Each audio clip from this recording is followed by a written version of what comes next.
Boa noite a todos, paz seja convosco. A meditação de hoje está no livro de João, capítulo 12, verso 46 a 50.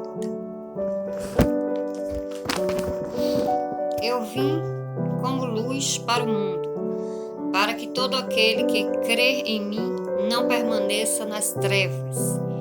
E se algum homem ouvir as minhas palavras e não crer, eu não julgo, porque eu não vim para julgar o mundo, mas para salvar o mundo. Quem me rejeitar e não receber as minhas palavras, já tem quem o julgue. A palavra que eu tenho falado, essa o julgará no último dia, porque eu não tenho falado de mim mesmo, mas o Pai que me enviou, ele me deu um mandamento quanto ao que dizer e como falar. E eu sei que o seu mandamento é vida eterna. Portanto, as coisas que eu digo conforme meu Pai disse, assim eu digo.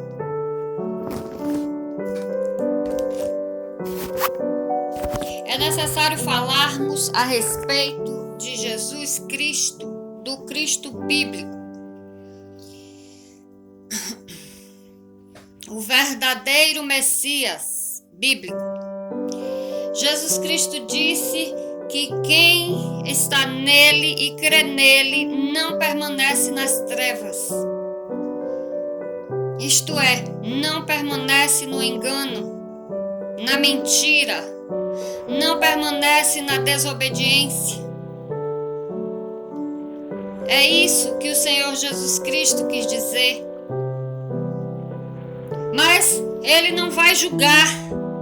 Ele disse: eu não vim julgar o mundo, eu vim salvar o mundo. O papel do Senhor Jesus é salvar o mundo. Ele veio para aquele que quiser aceitá-lo e servi-lo.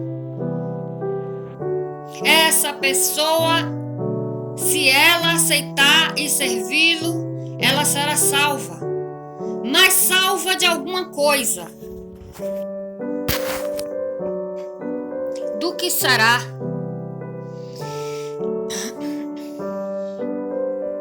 Jesus Cristo não veio para que nós permanecêssemos na prática do pecado, na desobediência.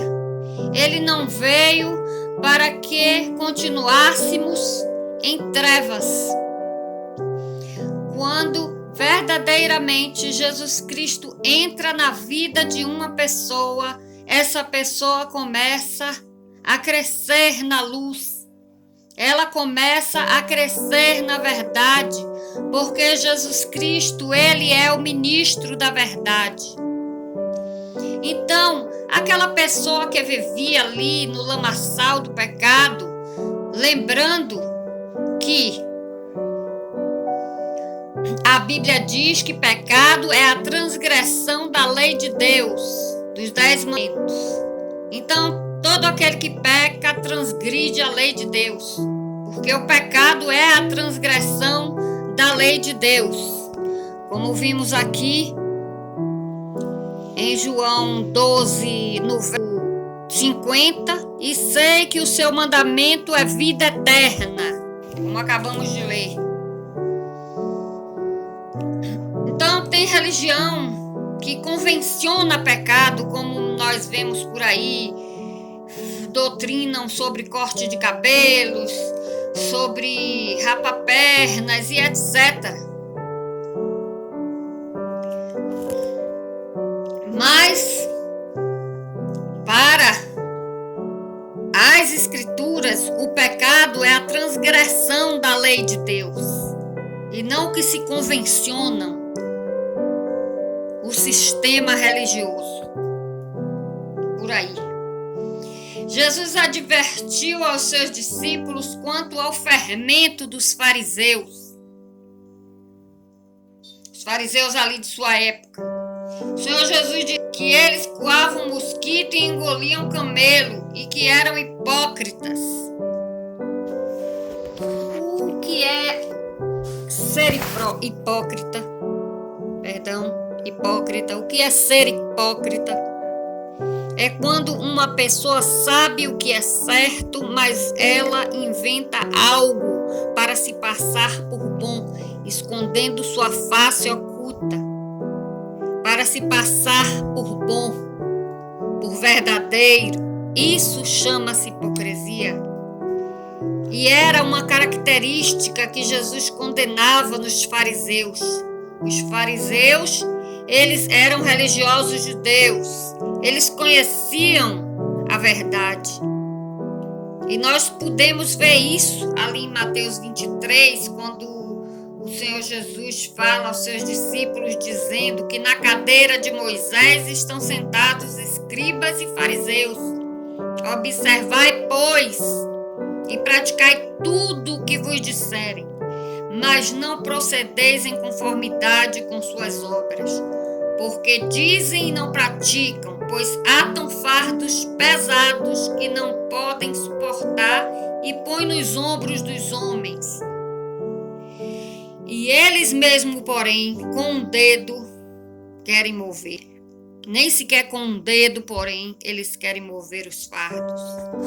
Seus contemporâneos, os religiosos da sua época, os fariseus, que era uma divisão judaica de sua época, da época do Senhor Jesus, e não somente os fariseus, existiam os fariseus, saduceus, herodianos, essênios e várias classes de religiosos na época do Senhor Jesus. E Jesus Cristo diz aos apóstolos que o que eles ensinavam era certo, mas não era para proceder como eles procediam, porque eles procediam de forma falsa. Eles pediam para o povo fazer o que era certo, mas eles mesmos não faziam. Então a hipocrisia foi um dos quesitos mais condenados pelo Senhor Jesus Cristo, pelo Cristo bíblico. Os discípulos pareciam ainda ali naquele momento não estar entendendo direito. E aí o Senhor Jesus explicou o que era o fermento dos fariseus, que era a hipocrisia. E nós devemos nos guardar de pessoas que têm o desejo humano, sombrio e usam uma capa de religiosidade. O apóstolo Paulo, em 2 Coríntios 11:13, ele falava que não devemos seguir o curso dos falsos obreiros. Uma das táticas muito eficaz e perigosa dos ardis de Satanás é se passar por anjo de luz. O próprio diabo se passa por anjo de luz, por bom, mas é uma fraude. Nos nossos dias enfrentamos as dificuldades que o Senhor Jesus encontrou lá em sua época, com os religiosos da sua época, do judaísmo, conhecedores da doutrina de Deus, pregavam ao mundo pagão e o mundo pagão não estava ainda contaminado com as falsas religiões cristãs. O mundo pagão daquela época, quando o Senhor Jesus saía para pregar, não existiam a religiosidade cristã do sistema religioso apostatado, paganizado. A única religião era a Igreja de Deus, era a Igreja de Deus a única religião.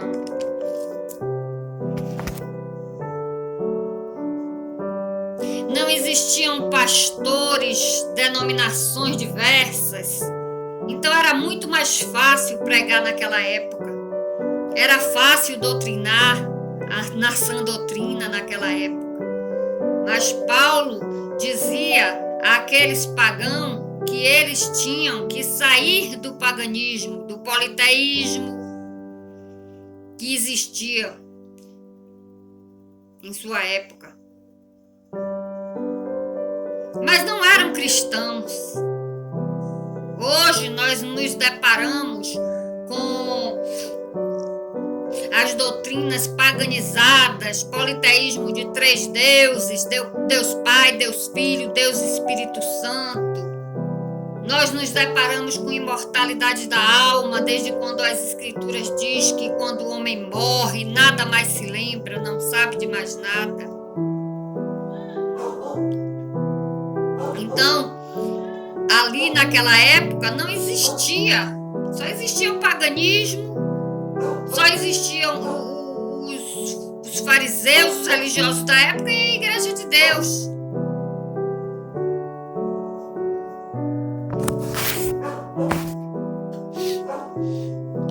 Paulo, em sua época, ele só três classes de pessoas: pagãos, os religiosos da época, os fariseus, saduceus, herodianos, estoicos, gnósticos, com suas doutrinas platônicas. Mas hoje nós nos encontramos com um sistema apostatado, com o paganismo que entrou a partir do século III no meio do povo de Deus.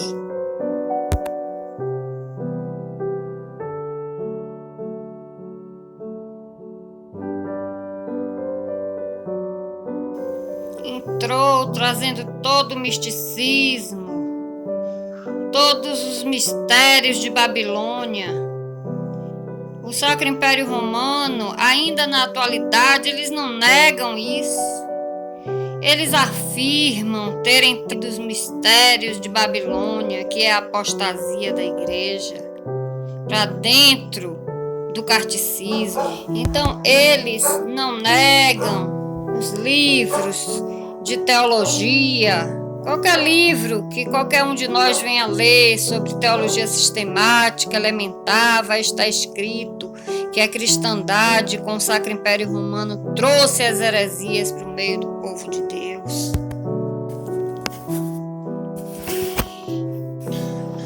Então, é necessário hoje que nós venhamos a conhecer o verdadeiro Cristo, o Cristo bíblico, que não se rende a essas doutrinas paganizadas.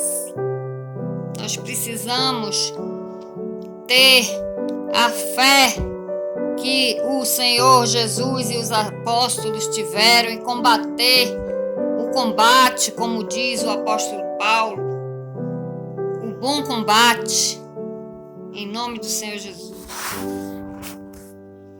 Senhor nosso Deus, nosso Pai, nós nos colocamos aqui diante da Tua presença com esses pedidos de oração, meu Deus. Nós oramos pela Michele, por Davi, por Alice, por Lívia, pela família da irmã Arlete, pela família da irmã Alda, os seus filhos, pelo batismo do nosso irmão Maicon, pela abertura de porta de emprego para ele, que proporcione ele aguardar o Shabat, pela família da nossa irmã Catarina Rosa, por Paulo, Senhor Paulo, marido da nossa irmã Maria de Fátima, pela saúde da irmã Normélia, por Luciene, meu Deus, e todo o grupo discipulado 1 e 2, pela saúde de Orleide, por Sueli, que ela volte a fazer o discipulado, pelo irmão Paulo S. Abra as portas de um trabalho para ele que permita ele guardar o sábado. E a todos os irmãos da Igreja de Deus, por Silas, Lisandra, que se firmem até o batismo, se firmem no discipulado da sã doutrina, pelos desempregados da Igreja de Deus, por abertura de portas de trabalho que proporcione aguardar o sábado, por nossa família, pela conversão da nossa família, pelos presbíteros da Igreja de Deus e suas famílias, pelos diáconos e suas famílias, pelos enfermos, pelos presos, por toda a família da terra, pela nossa nação, pelo Brasil, para que nós venhamos a ter um governo de direita, por Israel, para que o Senhor levante ali um povo remanescente, um povo que pregue a sã doutrina até a segunda volta do Messias. Também, meu Deus, eu não devo me esquecer do Jefferson, pela sua conversão. Abra a porta de empregos para ele, por Késia, que estava com depressão pós-parto, por Joabes, livra ele das maus amizades, afasta ele de mal companhia e que ele seja alcançado pela sã doutrina em nome do Senhor Jesus. Pela empresa do nosso irmão Wagner, pela conversão de Van, que ela se aproxime do discipulado, por AG de P, amiga da irmã, de uma de nossas irmãs da Igreja de Deus, por Sônia, meu Deus, mãe de um dos nossos presbíteros, e nos dá uma linda noite de sono na tua presença, em nome do Senhor Jesus Cristo, com sonhos de revelação. E também, meu Deus, que nós sejamos revestidos, que os teus anjos estejam em nosso redor, em nome do Senhor Jesus nessa noite. Amém.